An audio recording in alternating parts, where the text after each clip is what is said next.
이 세상의 모든 사람들을 얼마나 사랑하는가, 그런 사랑의 내용을 짧은 구절이지만 그 안에 담겨 있는 것을 보게 됩니다.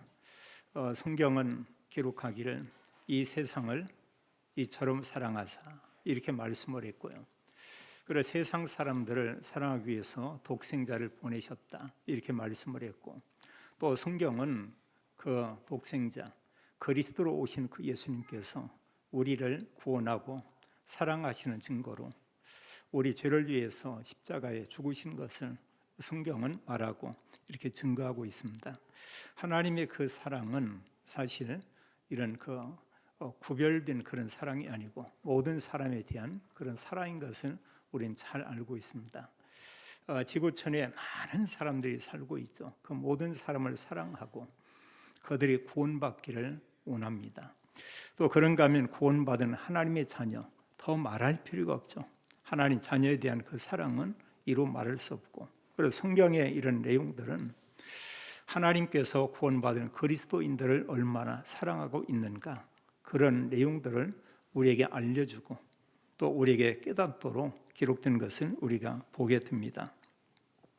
저 개인적으로도 이렇게 느낄 때요, 제가 20대에 강물에 휩싸였던 이런 적이 있고, 그냥 단순히 강물에 휩싸였다 이게 아니고 다른 사람은 죽었어요. 근데 그런 가운데 저는 죽지 않고 이렇게 살아나왔습니다.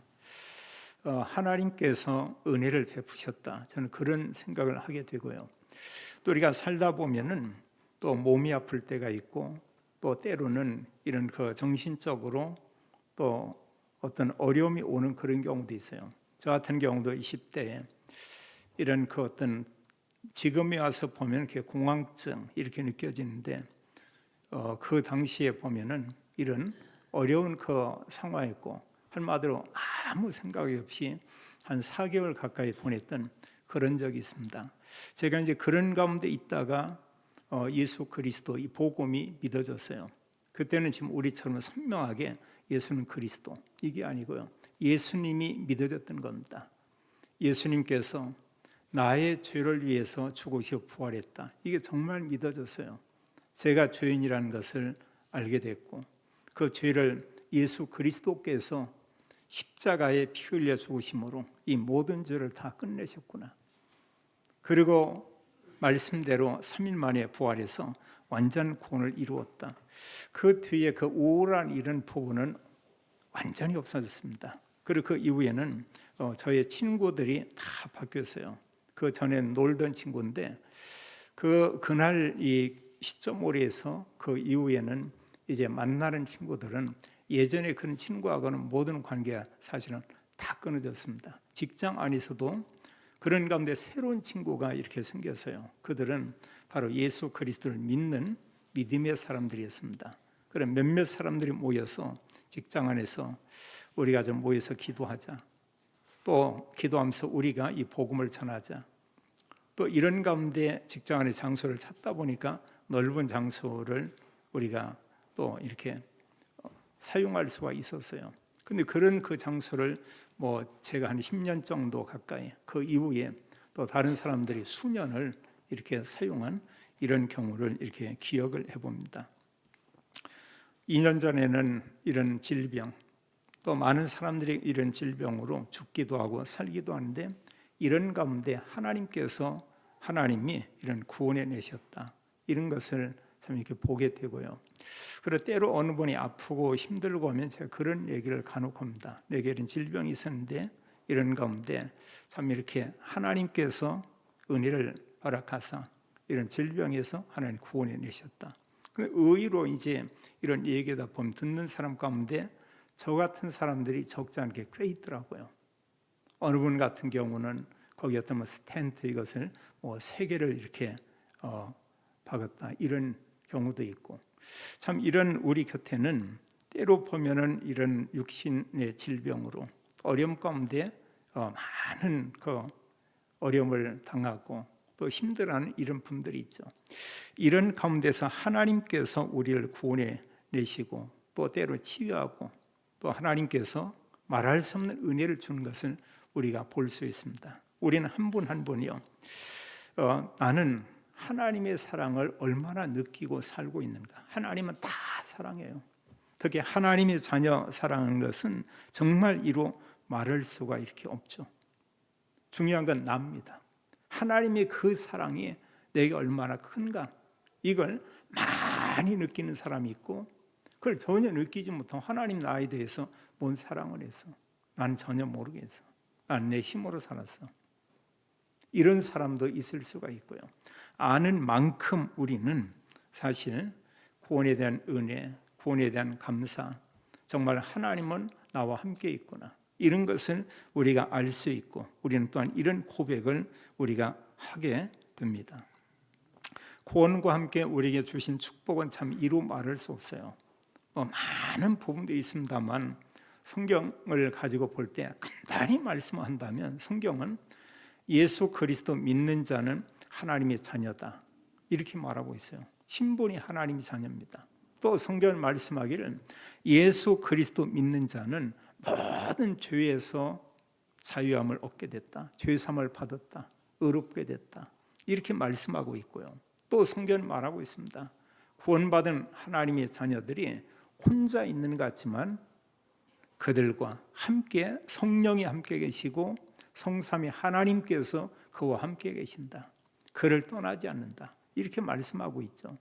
그리고 우리가 이제 이런 부분을 놓칠 때 우리가 때로는 나는 혼자 있다, 우리가 때로 보면은 나는 너무 보면은 어느 때는 힘들고 외롭다, 이럴 수 있습니다. 그 시간이 참 중요한 것 같아요. 하나님께서 그 시간에도 그와 함께 바로 계시고 그에게 은혜 베푸시는 것은 이렇게 볼 수 있습니다. 우리가 하나님의 그 사랑 가운데 정말 놀라운 그 은혜와 사랑들이 뭔가, 저는 이런 부분을 또 한 번 이렇게 질문할 때 제가 모태신앙으로 있었지만 중간에 쉬기도 하고 확신 가진 건 20대 초반이었습니다. 근데 그 이후에 만남이 참 이렇게 제게는 소중한 이런 만남이었어요. 초창기에 만난 이런 사람, 직장에서 보니까 전도에 대한 가슴을 가진 그 사람들을 만났고요. 그 이후에 또 이제 보면은 교회 밖에서 또 이런 그 전도사님들 몇 분 만나는데 이분들이 모여서 다 한 주제로 생각하는 게 이 말씀 포럼하고 전도하는 거예요. 지금 보니까 말씀, 기도, 전도. 근데 모든 내용이 뭐냐면 기도도 말씀 가지고 전도하기 위해서, 이게 전부 다입니다. 중요한 이런 기도 내용들이. 그들과의 이런 만남을 이렇게 갖게 됐고요. 그러면서 그 후에 이제 목회하는 가운데 초기에 한 5, 6년 정도는 이런 내비게이터 사역하는 그런 사역자들, 그들과의 그런 만남을 매주마다 이렇게 가졌죠. 서로 또 소통을 하고요. 그러면서 그 시간이 지난 이후에 지금까지는 이런 말씀도 하고 복음만을 전하는 이런 하나님께서 또 이런 교단으로 인도해서 지금 이 시간까지 오게 했습니다. 뭐냐면 그 긴 기간 동안 예수 그리스도 믿고 올바른 복음 가진 사람과의 이런 만남, 그러면서 그들과의 소통하면서 함께 복음 전하는 그런 일을 하도록 하나님이 이렇게 인도하는 것을 보게 됩니다. 많은 하나님의 사랑을 느끼지만 하나님께서 복음을 위한 중요한 이런 만남, 이건 제게 있어서 하나님의 특별한 은혜고 참 사랑이다, 이런 고백을 하게 됩니다. 오늘 말씀을 보게 되면 17장 1절에 그런 말씀을 해요. 엿새 후에, 이렇게 말하고 있죠.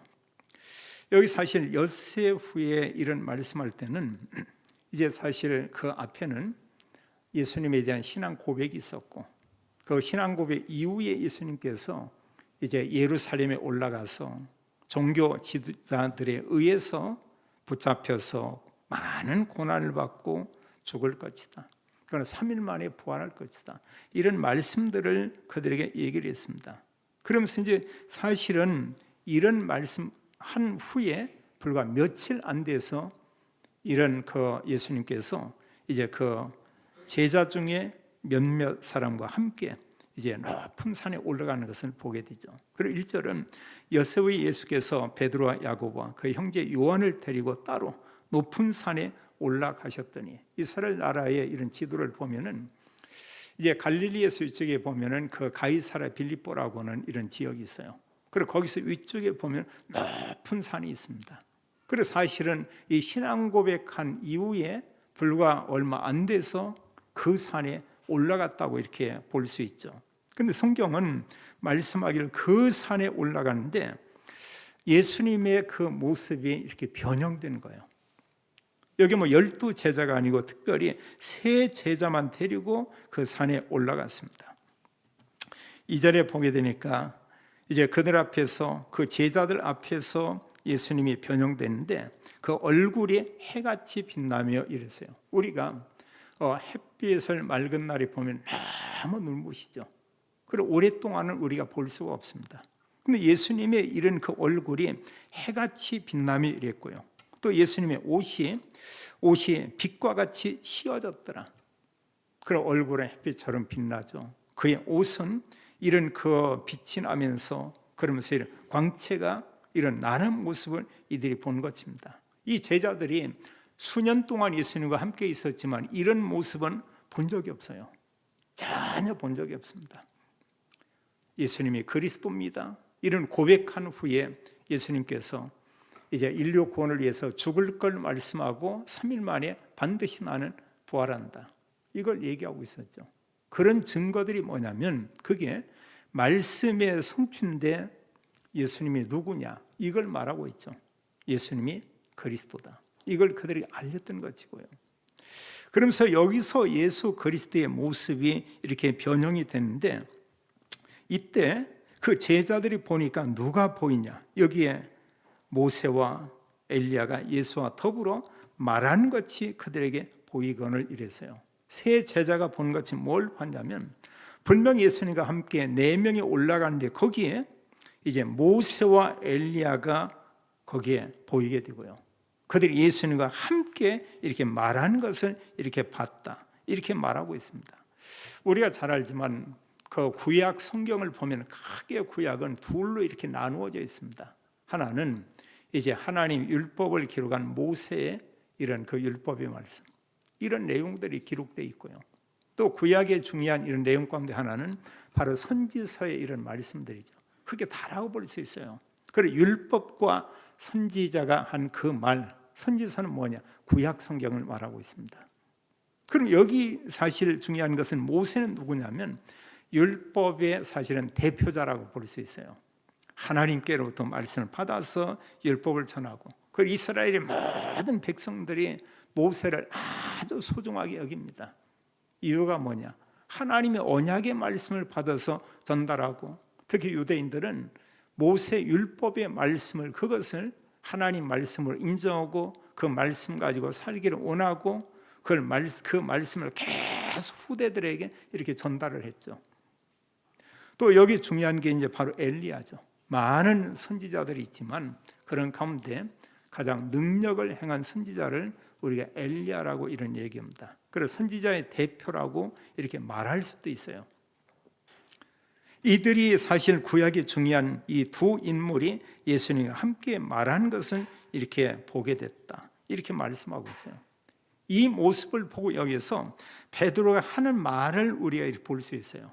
베드로가 어떤 말을 하냐? 베드로나 요한과 야고보 이런 사람들 사실 예수님 따라다니지만 계속 많은 생각을 합니다.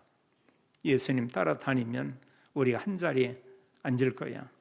또 예수님 따라다니면 분명한 것은 뭔가 보면 우리에게 많은 이득이 있을 거야. 또 예수님이 행한 능력들을 보면서 언젠가는 저런 능력이 우리에게도 나타날 거야. 이런저런 여러 생각들을 이렇게 하게 면서 따라다니겠죠. 예수 그리스도께서 십자가 지시기 전까지 3 제자와 함께 모든 제자들은 계속 이들은 많은 생각을 하고 또 많은 것을 계산을 하고 제자들끼리 서로 특히 예루살렘에 올라가는 길에서는 자리 다툼을 하는 것을 이렇게 보게 됩니다.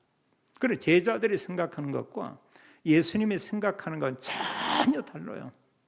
제자들은 예수님께서 이번에 정치적인 메시아 왕이 될 것이다, 이걸 꿈꾸고 있고요.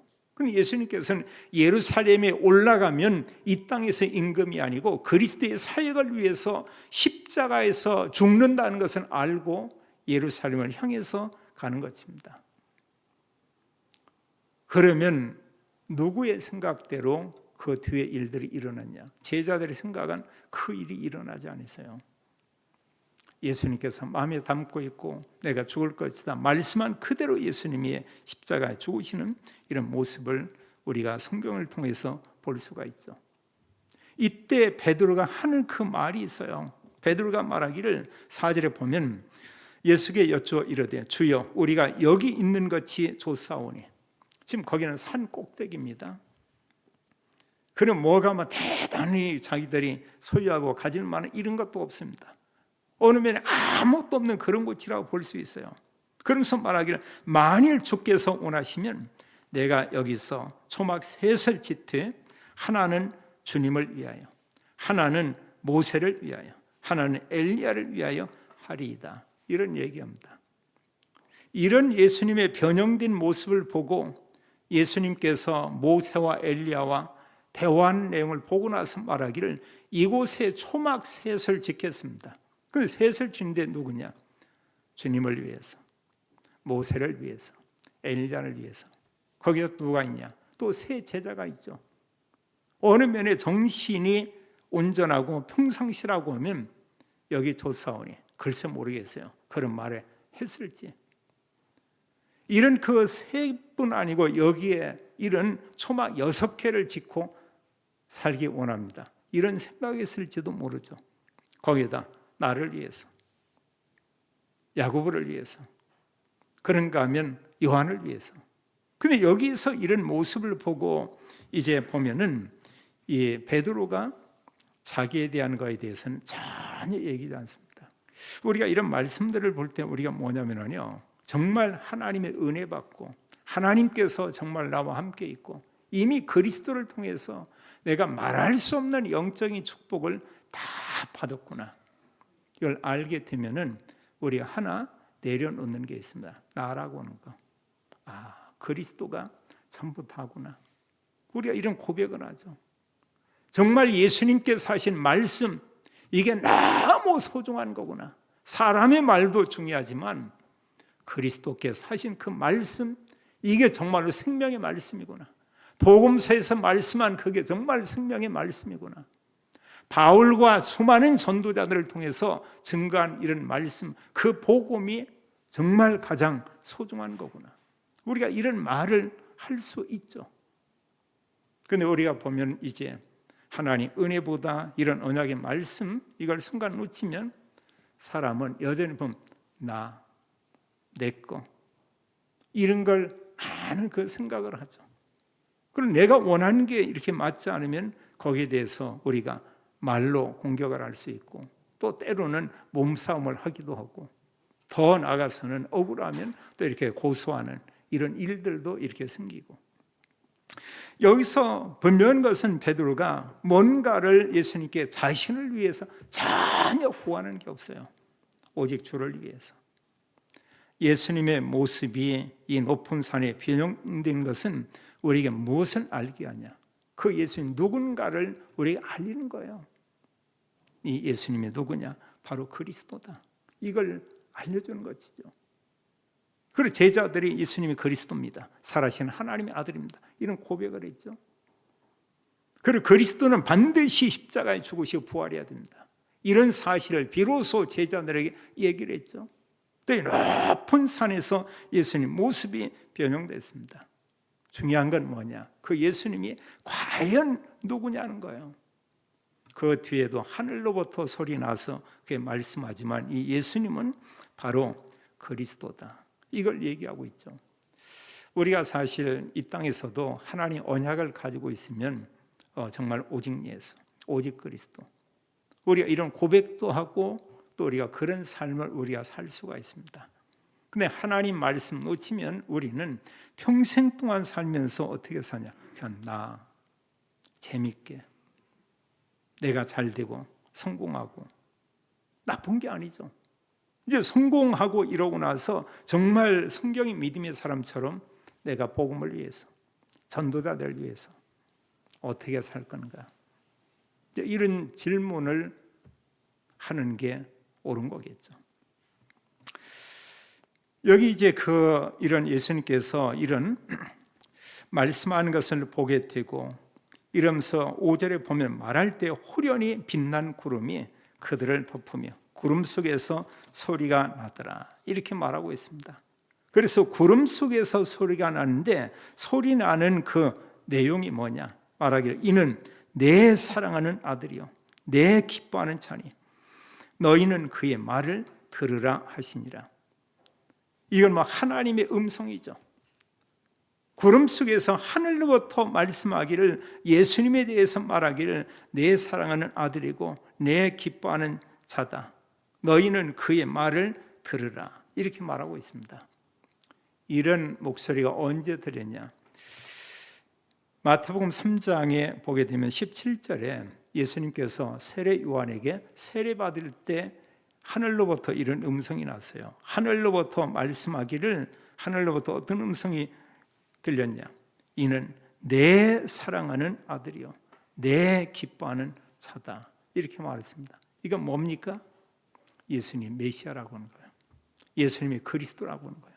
예수님만 구원자라고 하는 것을 그 주위의 사람들에게 말하고 있는 것입니다. 근데 어느 사람은 들어도 이게 사실은 전혀 마음에 부딪혀지지 않았죠. 특히 수많은 무리들 와서 자기들의 어떤 문제 가지고 오고 내 문제 해결받겠다, 이런 많은 사람 가운데 소수의 사람들, 또 시간이 지나면서 제자들과 시간이 지나면서 많은 사람들이 알게 되는 게 있습니다. 저 예수님이 바로 그리스도구나. 예수님께서 죽으시고 부활하신 후에 그들이 기도한 곳에 하나님의 성령이 임하게 됐고, 그 이후에 예수 그리스도 믿는 자마다 하나님의 성령이 그 안에 내주하게 되죠. 이때부터 많은 사람들이 어떤 고백을 하냐? 예수님께서 십자가에 죽으셨는데, 또 제자들과 많은 사람들이 그 죽은 예수가 부활했다고 했는데, 맞아, 우리가 모르고 그를 죽이는데 우리가 함께했고, 그 예수를 십자가에 못 박아서 외치고 그랬는데, 우리가 외치고 우리가 십자가에 못 박히 원했던 그 예수가 바로 그리스도구나, 이것을 나중에 많은 사람들이 알게 되는 겁니다. 초대교회 성도들이 이 사실을 알고 나가서 사람들에게 이 복음을 전하는 거예요. 예수님이 그리스도입니다. 예수님이 정말 그리스도입니다. 그 증거로 예수님께서 죽으셨지만 3일 만에 부활했습니다. 이런 말씀들을 그들에게 증거하는 것을 우리가 보게 됩니다. 자, 하늘로부터 이런 소리를 듣고 나서 여기 보면 제자들이 우리가 하나님의 음성을 들었다, 이렇게 말한 것이 아니고 이 말씀을 듣고 굉장히 이런 두려움을 느꼈던 것 같아요. 여기 성경은 기록하기를 6절에 보니까 제자들이 듣고 이 음성을 듣고 나서 엎드려, 땅에 엎드려, 그러면서 심히 두려워하니, 이러고 있습니다. 때로 우리가 살다 보면 어떤 큰 어려움을 당하고 다급한 일을 당하고 순간 우리가 흔히 어떤 시겁했다 이런 표현을 쓰고 이러면 어떤 두려움이 느껴지는 이런 때가 있습니다. 어느 때요? 사람에게는 이런 게 있어요. 죽은 사람에게는 외로움도 없고 두려움도 없고 염려 근심이 없지만 어느 때 굉장한 이런 두려움과 공포감을 순간 이렇게 느끼는 경우가 있어요. 이런 걸 견디지 못하면 어느 사람들이 삶을 포기하는 이런 경우도 이렇게 있죠. 우리 주변엔 어려워서 삶을 포기한 사람이 있고요, 세상적으로 볼 때는 다 부유한데 삶을 포기한 사람이 있죠. 세상적으로는 다 있어요. 근데 영적으로, 내면적으로는 너무 힘들었던 거예요, 견디기가. 그럼 이제 그때 삶을 포기하는 경우 있죠. 그리고 그러기 전까지는 이분들이 순간순간 많은 부분의 어떤 그 두려움, 이런 걸 느끼죠. 어떤 사람의 말에 의한 두려움, 어떤 법정의 심판에 의한 이런 그 두려움, 또 자기가 정말 명예롭게 살았는데 주변에 많은 사람들이 자기에 대해서 비난하는 이 비난의 소리에 대한 여러 부분에 대한 이런 그 두려움. 사람들은 이제 이런 경우를 견뎌내기가 어렵죠. 그래 믿는 사람들은 하나님 믿는 신앙 때문에 회개하고 돌이키고 든든히 서는데 때로 불신자들에게 어렵겠죠. 또 성공한 사람들에게 어느 면에 어렵겠죠. 여기 하나님 음성을 들었는데 이들이 듣고 그 엎드려 심히 두려워하니 이때 예수께서 나와 그들에게 손을 대시며 이 제자들에게 손을 대시며 이르시되 일어나라 두려워하지 말라. 이 한마디입니다. 지금 엎드려 있어요. 그들의 말을 일어나라 두려워하지 말라 이렇게 말하고 있죠. 마태복음 14장 22절 이하에 보면은 제자들이 배를 타고 갈릴리 바다를 호수죠. 큰 호수죠. 거기 가는데 바람이 불고 물결이 막 요동치고 하면서 큰 풍랑이 일어났어요. 어떤 죽음의 위협을 이렇게 느끼는 겁니다. 너무나 두렵죠. 이런 가운데 예수님께서 그 사실을 알고 그들을 찾아오시는 겁니다. 우리가 때로 힘들다 이럴 때 주님께서 우리를 피하시지 않아요. 우리에게 가까이 와요. 다가옵니다. 때로 우리는 그런 얘기를 하죠. 너무나 이렇게 힘들다 이런 경우 있습니다. 우리가 그런 경우 있죠. 모래 위에 그 발자국 이럴 때 어느 때는 2발자국 어느 때는 1발자국. 근데 본인이 생각할 때는 1발자국 내가 너무 힘들 때는 내가 너무너무 힘들고 뭔가 이렇게 하면 낙심이 되고 또 살 소망이 없는 이때는 기억해 보니까 발자국이 하나더라는 거예요. 그럼 뭔가 살만할 때는 2발자국이고 그래서 주님께 말하기를 주님 내가 힘들 때 내가 병들었을 때 내가 사람들에게 의면당했을 때 이때는 주님께서 왜 나를 멀리했습니까? 이런 질문을 했다고 합니다. 그때 주님이 말씀하기를 네가 힘들 때 걸어갔던 그 발자국은 너의 발자국이 아니다. 그때 내가 너를 업고 그 길을 내가 걸어갔노라. 정말 그렇습니다. 우리가 정말 때로 오해하는 부분들이 많이 있어요.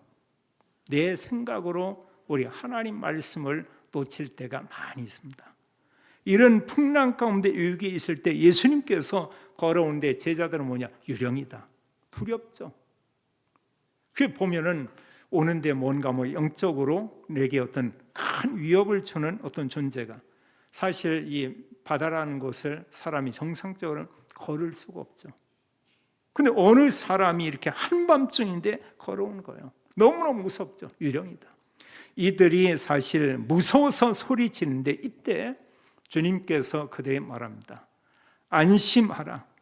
안심하라.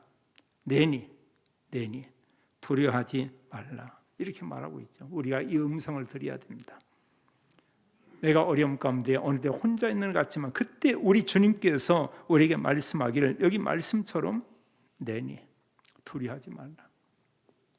그 두려워 떠는 제자들에게 주님 말하기를 일어나라 두려워하지 말라 이렇게 말씀하고 있고요. 그리고 제자들이 이 말을 듣고 정신 차리고 눈을 들어 보니까 이제 모세와 엘리야 안 보여요. 여기 8절에 보듯이 제자들이 눈을 들고 보매 오직 예수 위에는 아무도 보이지 아니하더라. 오직 예수 위에는 아무도 보이지 아니하더라. 오직 예수님만. 우리가 구원받은 하나님 자녀는 이런 고백을 많이 할 수 있을 것 같습니다. 오직 예수님만, 오직 그리스도만. 또 성경은 예수님 누구냐? 그 예수님만 오직 그리스도다. 이걸 우리가 알게 했죠.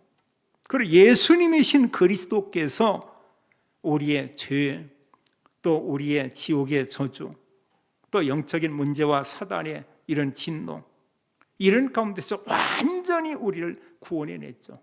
이게 놀라운 거예요. 그래서 성경 말하기를 구원받은 자에게 너는 하나님의 자녀다.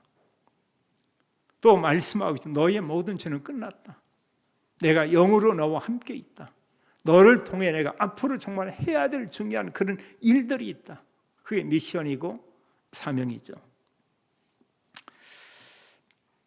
이러면서 예수님께서 이제 이 산에서 이렇게 내려오면서 그런 얘기를 해요.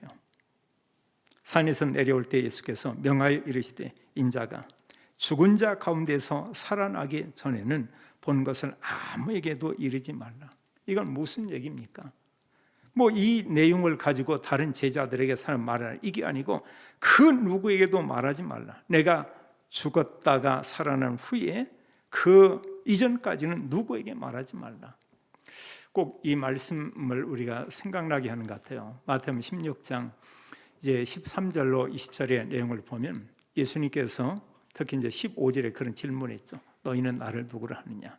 이때 그 베드로가 말하기를 주는 그리스도시요 살아계신 하나님의 아들입니다. 이런 고백합니다. 그런데 20절에 말씀하기를 예수님께서 이제 그 말하기를 뭐냐? 사람들에게 자기가 그리스도인 것을 아무에게도 이르지 말라 이런 얘기를 해요. 이유가 뭐냐? 얘기해도 사람들이 믿지 않고요. 또 얘기하면 오히려 더 큰 문제가 생기고요. 그 한마디로 시간이 아닌 겁니다. 그 시간은. 나중에 후에는 예수가 그리스도야. 너희는 증거하라. 너희는 증인이 될 것이다. 이런 얘기죠. 여기서도 마찬가지예요. 지금은 너희들이 봤더니 아주 신비스러운 이런 모습에 대해서 너희들은 말하지 말라. 이런 얘기를 하고 있죠. 그런 이제 그 후에는 말할 수도 있다는 이런 내용이 이렇게 되겠죠. 예수님 변형된 그의 모습은 어떤 걸 우리에게 교훈해 주고 있냐? 예수님이 그리스도라는 것을 알리고 있고요.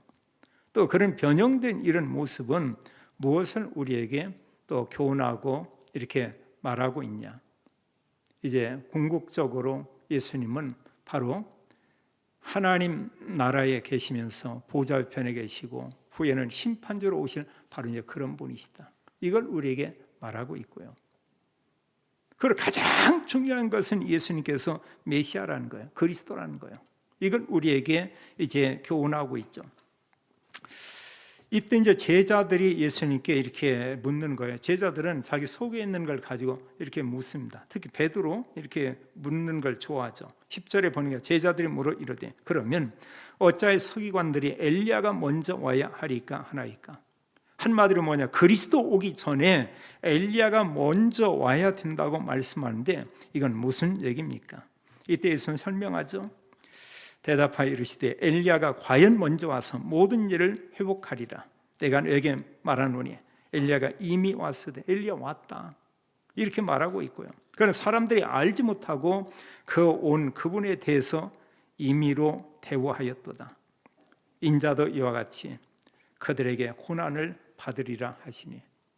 그런 그리스도 오시기 전에 먼저 오는 그분, 복음서에 보면 그 요한이죠. 이 말을 듣고 제자들이 깨달았다고 했어요. 예수님 말씀한 오리란 그 엘리야 그는 바로 요한. 그 똑같은 그분이 아니고 엘리야와 같은 이런 중심을 가지고 그런 하나님 언약을 가진 메시아 길을 예비하는 그분이 온다고 했는데 그분이 바로 세례 요한을 가리키고 있구나. 말라기 4장 5절 6절에는 예수 그리스도 오기 전에 이제 하나님께서 엘리야와 같은 그런 사람을 보낸다고 했어요. 이런 말씀에 대해서 예수님께서 이미 얘기했죠. 누가복음 1장 그 17절에도 이제 세례 요한에 대해서 그런 얘기합니다.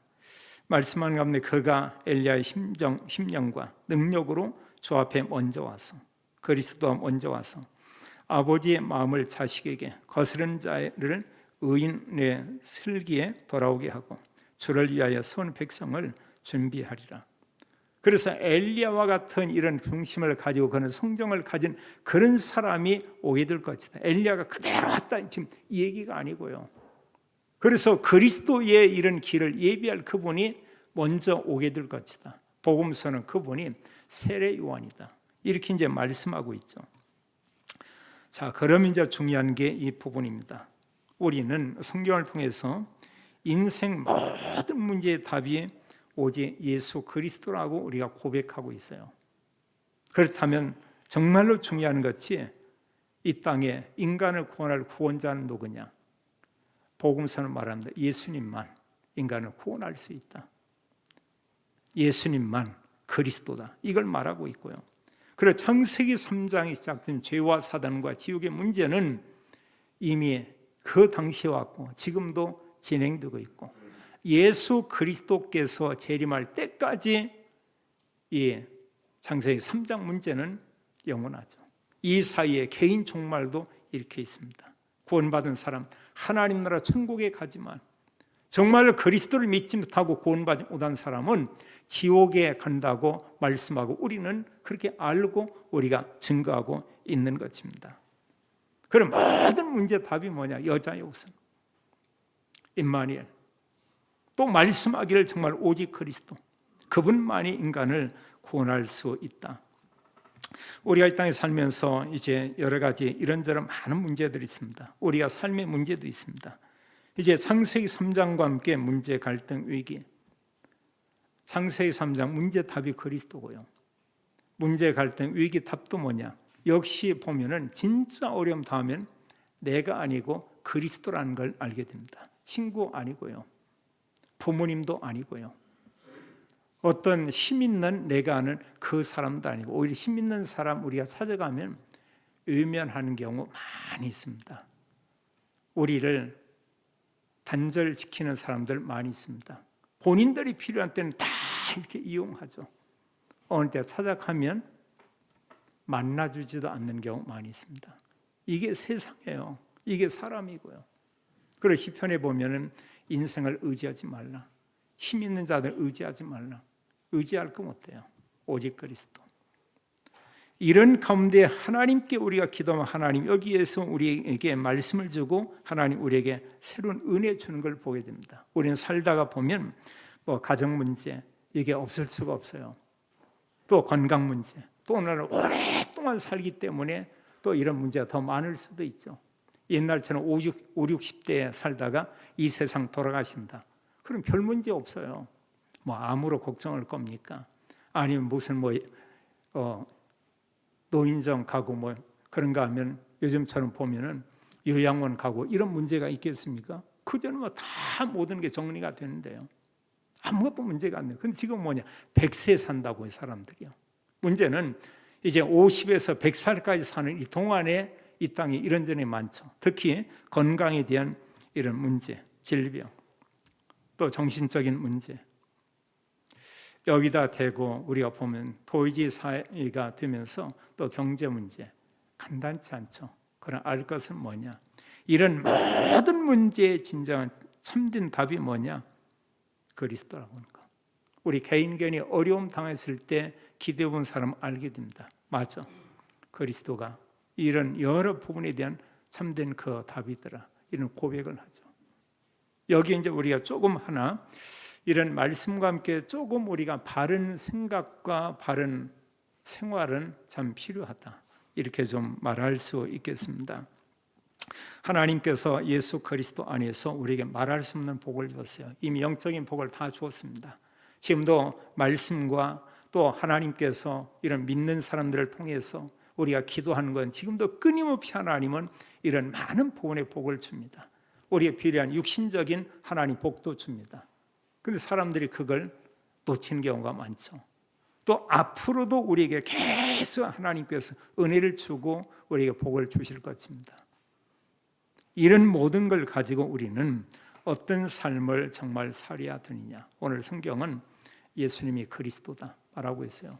그렇다면 우리가 그리스도를 위해서 오직 예수님을 위해서 정말 복음을 위해서 때로는 어려운 다른 사람들을 위해서 이렇게 사는 건 옳은 것이죠.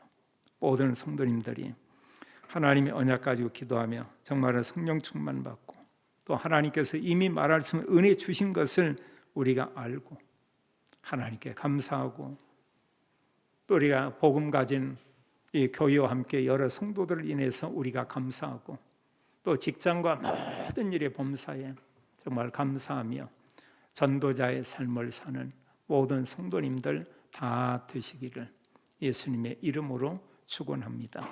아버지 하나님, 우리에게 성경을 통해서 오직 예수님, 오직 그리스도 이런 복음을 알게 하심을 인하여 감사드립니다.